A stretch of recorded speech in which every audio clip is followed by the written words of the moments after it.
केंद्राच्या सूचनेनुसार पुण्यामध्ये पाकिस्तानींना परत पाठवण्याची अंमलबजावणी सुरू झाली आहे। आताची महत्त्वाची बातमी आपण पाहतोय। आतापर्यंत पुण्यामध्ये 111 पाकिस्तानी असल्याची माहिती समोर आली आहे।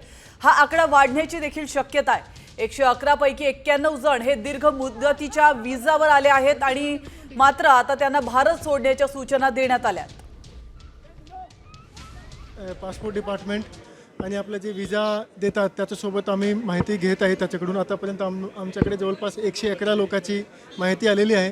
ते सूचना जे आहे ते मीडियाद्वारे सुद्धा लोकांकडे पोहोचलेली आहे आणि जे दिवस दिलेले आहे केंद्र शासनाने तेवढे दिवसामध्ये त्याने बंधनकारक आहे आपले देशापासून परत त्याच्या देशामध्ये जाणे।